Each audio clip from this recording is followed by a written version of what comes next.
is we have to understand time. So, right, this body is made of matter, but it's moving, right? So it's going from beginning to end. So think of it like this.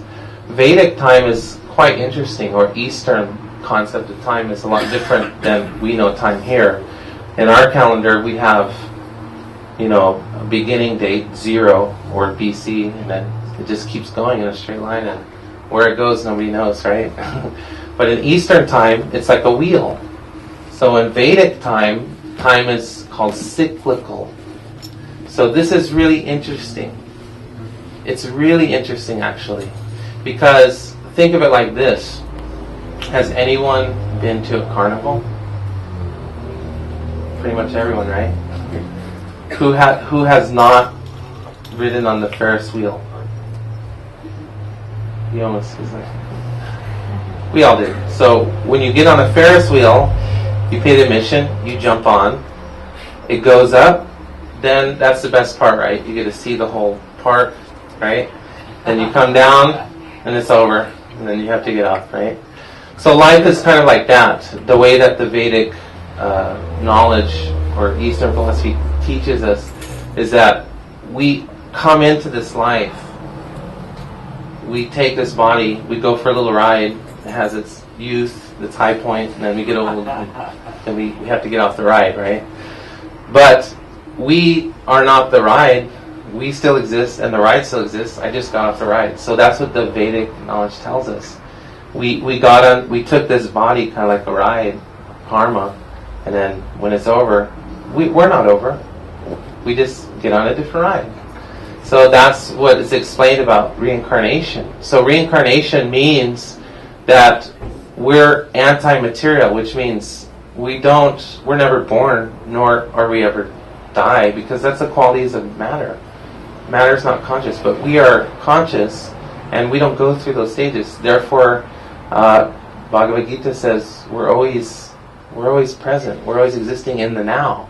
But the now is divided up by time: creation, maintenance, and destruction, past, present, and future. So there's 3 phases, and at any given point in all of eternity, then the Vedas say you're there, but you're in one of these 3 pieces of the pie. So if you cut it into 3, you're just going through. So how does this pertain to karma? And understanding this, we can really understand karma. And again, it's important to understand karma. What is karma? Because it can give us insight into why. Why are we here? What am I trying to achieve here? What am I doing?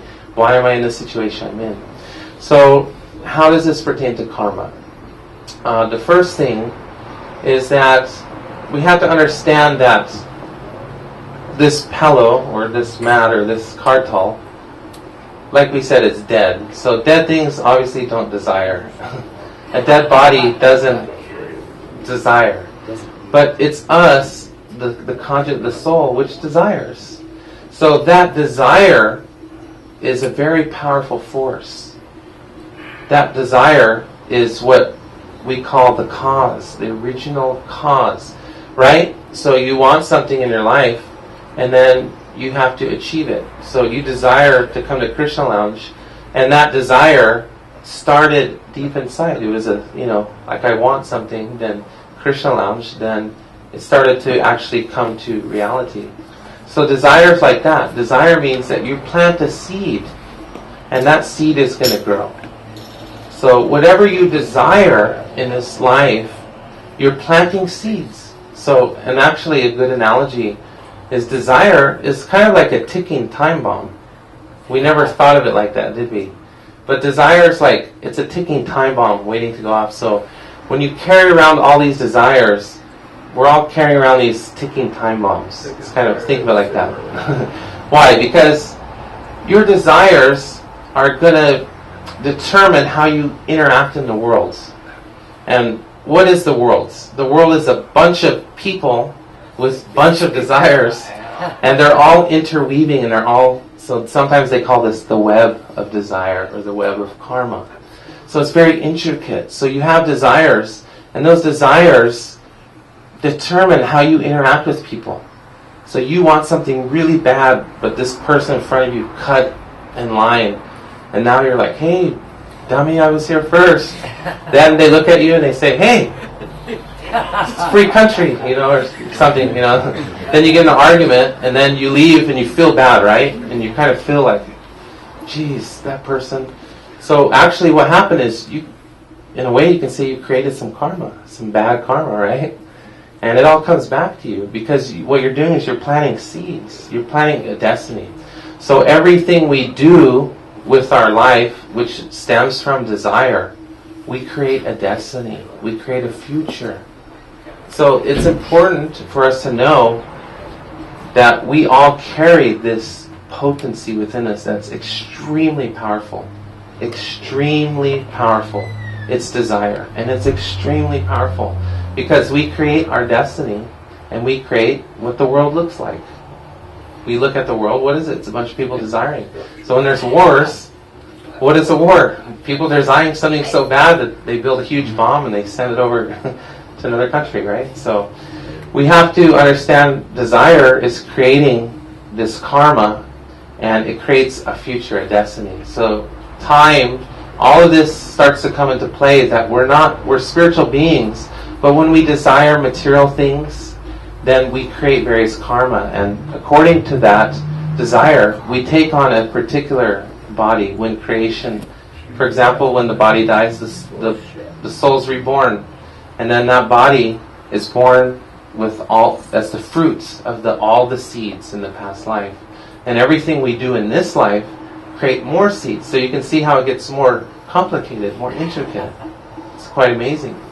So yoga, to sum it up, yoga is a very simple, beautiful thing. Yoga means to reunite. It means to link. So when we link with our spiritual nature, we don't create any more karma or material causes, because karma pretty much stems from desiring material happiness, materialistic things. I want to be rich, I want to be famous, I want to be beautiful, I want to possess an island, I want this.